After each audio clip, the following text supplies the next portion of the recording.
ಕುರುಡ ಭಿಕ್ಷುಕನ ತಟ್ಟೆಗೆ ಚಿಲ್ಲರೆ ಹಣವನ್ನು ಹಾಕಿ ನೋಟನ್ನು ಎತ್ತಿಕೊಳ್ಳುವಂತಹ ಕೆಲಸವನ್ನು ಮಾಡ್ತಿರುವಂತಹ ಕಾಂಗ್ರೆಸ್ ಪಕ್ಷದ ನಾಯಕರಿಗೆ ನಿನ್ನೆ ಇತ್ತೀಚೆಗೆ ನಡೆದಂತಹ ಬೆಳವಣಿಗೆಯಲ್ಲಿ ಇಡಿ ಛೀಮಾರಿಯನ್ನು ಹಾಕಿರುವಂಥದ್ದು. ನ್ಯಾಷನಲ್ ಹೆರಾಲ್ಡ್ ಕೇಸ್ನಲ್ಲಿ ಯಾವ 751 ಕೋಟಿಗೂ ಅಧಿಕ ದೊಡ್ಡ ಹಗರಣವನ್ನು ತಾಯಿ ಮಗ ಸೇರಿ ಮಾಡಿದ್ದಾರೆ. ಇವತ್ತು ಅದೇ ಕೇಸಲ್ಲಿ ಅವರು ಆರೋಪಿ ನಂಬರ್ 1 ಹಾಗೂ ಆರೋಪಿ ನಂಬರ್ 2 ಅವರ ಮೇಲೆ ಆದಂತಹ ಈ ಚಾರ್ಜ್ ಶೀಟ್ ಫೈಲ್ನಲ್ಲಿ ಇದಾಗಲೇ ಬಹುದೊಡ್ಡ ಆರೋಪ ಕೇಳಿಬಂದಿರುವಂಥದ್ದು.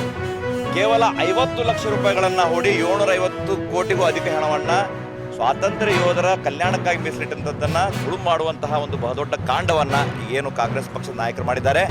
ಇವರು ಸಾಂವಿಧಾನಿಕ ಹುದ್ದೆಯಲ್ಲಿ ಇರಲಿಕ್ಕೆ ನಾಲಾಯಕರು ಅನ್ನೋದನ್ನು ಭಾರತೀಯ ಜನತಾ ಪಾರ್ಟಿ ಇವತ್ತು ಮನಗಂಡು ವಿರೋಧಿಸ್ತಾ ಇರುವಂಥದ್ದು. ಅವರು ಮೊದಲನೇದಾಗಿ ಅವರ ಸ್ಥಾನಗಳಿಗೆ ಸಾಂವಿಧಾನಿಕ ಹುದ್ದೆಗೆ ರಾಜೀನಾಮೆ ಕೊಡಬೇಕು. ಆರೋಪ ಮುಕ್ತರಾಗಿ ಅವರು ಹೊರಗೆ ಬಂದ ಮೇಲೆ ಆ ಸಾಂವಿಧಾನಿಕ ಹುದ್ದೆಯಲ್ಲಿ ಮುಂದುವರಿಯುವಂತಹ ಪ್ರಯತ್ನವನ್ನು ಮಾಡಬಹುದು. ಆದರೆ ಯಾವ ಜನರನ್ನು ನಂಬಿಸಿ ನಿಮ್ಮ ಕಲ್ಯಾಣವನ್ನು ಮಾಡ್ತೇವೆ ಅಂತೇಳಿ ದೇಣಿಗೆಯನ್ನು ಸೇಕರಿಸಿ ಒಂದು ಸಂಸ್ಥೆಯಿಂದ ಇನ್ನೊಂದು ಸಂಸ್ಥೆಗೆ ಹಣವನ್ನು ವರ್ಗಾಯಿಸಿ ಆ ಶೇರ್ಗಳನ್ನು ತೆಗೆದುಕೊಂಡು ನೂರಾರು ಕೋಟಿ ರೂಪಾಯಿಗಳ ಅವ್ಯವಹಾರವನ್ನು ಮಾಡಿರುವಂತಹ ಕಾಂಗ್ರೆಸ್ ಅಧಿನಾಯಕರು ಮೊದಲನೇದಾಗಿ ನೈತಿಕತೆಯನ್ನು ಹೊತ್ತು ಆ ಸ್ಥಾನಕ್ಕೆ ರಾಜೀನಾಮೆ ಕೊಡಬೇಕು ಅಂತ ಆಗ್ರಹಿಸಿ ಇವತ್ತು ಭಾರತೀಯ ಜನತಾ ಪಾರ್ಟಿ ಯುವ ಮೋರ್ಚಾ ಬೆಳಗಾವಿ ಸೇರಿದಂತೆ ರಾಜ್ಯಾದ್ಯಂತ ಹಾಗೂ ರಾಷ್ಟ್ರಾದ್ಯಂತ ಒಂದು ಪ್ರತಿಭಟನೆಯನ್ನು ಮಾಡ್ತಾ ಇದೆ.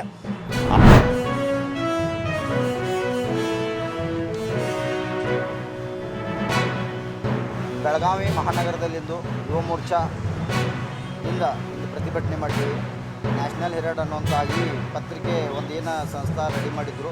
ಸ್ವತಂತ್ರ ಪೂರ್ವದಲ್ಲಿ ಜವಾಹರ್ಲಾಲ್ ನೆಹರು ಹಾಗೂ ಸ್ವತಂತ್ರ ಹೋರಾಟದಲ್ಲಿ ಭಾಗವಹಿಸಿದಂಥ ಎಲ್ಲರೂ ನಾನ್ ಪ್ರಾಫಿಟೇಬಲ್ ಇದೊಂದು ಸಮಾಜಕ್ಕೆ ಒಳ್ಳೆಯದೊಂದು ಮೆಸೇಜ್ ಕೊಡೋನು, ಪತ್ರಿಕೋದ್ಯಮ ಒಂದು ಒಳ್ಳೆಯದಾಗಲಿ ಅನ್ನುವಂತಹ ದೇಶದಲ್ಲಿ ನಡೆಯುವಂತಹ ಎಲ್ಲರಿಗೂ ಸರಿಯಾದ ಮಾಹಿತಿ ಸಿಗಲಿ, ನ್ಯಾಯ ಸಿಗಲಿ ಅನ್ನೋ ಉದ್ದೇಶದಿಂದ ಇದೊಂದು ಮಾಡಿದ್ರು. ಅದರ ಬರಬರ್ತದ ಏನಾಯಿತು, ಅವರ ಪ್ರಾಫಿಟ್ ಸಂಬಂಧ ಇಂದಿಗೆ ಅದು 2,000 ಕೋಟಿ ಮೇಲ್ಪಟ್ಟ ಒಂದು ಆಸ್ತಿ ಹೊಂದಿರುವಂತಹ ಒಂದು ಸಂಸ್ಥೆ ಆಗಿ ಇಂದು 700 ಕೋಟಿ ರೂಪಾಯಿಗಳಿಗೆ ಮೇಲ್ಪಟ್ಟಂತಹ ಒಂದು ಭ್ರಷ್ಟ ಮಾಡಿರುವಂತಹ ಯಾರು ಇದ್ರೆ ಅದು ಸೋನಿಯಾ ಗಾಂಧಿ ಹಾಗೂ ರಾಹುಲ್ ಗಾಂಧಿ. ಆ ರಾಹುಲ್ ಗಾಂಧಿನೂ ಒಂದು ಸಂವಿಧಾನಿಕ ಹುದ್ದೆಯಲ್ಲಿ ಇರುವುದರಿಂದ ಭಾರತೀಯ ಜನತಾ ಪಾರ್ಟಿ ಅದನ್ನು ವಿರೋಧ ವ್ಯಕ್ತಪಡಿಸ್ತದೆ.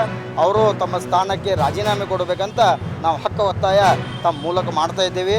ಮತ್ತು ಈ ಹಾಗೆ ಅವ್ರು ಕೊಡಲಿಲ್ಲ ಅಂದ್ರೆ ನಾವು ಬರುವಂಥ ದಿವಸದಲ್ಲಿ ಉಗ್ರವಾದ ಹೋರಾಟವನ್ನು ಸಹ ನಾವು ಬೆಳಗಾವಿ ಜಿಲ್ಲಾದ್ಯಂತ ಮಾಡ್ತೇವೆ ಅಂತೇಳಿ ಹೇಳಕ್ಕೆ ಇಚ್ಛೆಪಡ್ತೀವಿ.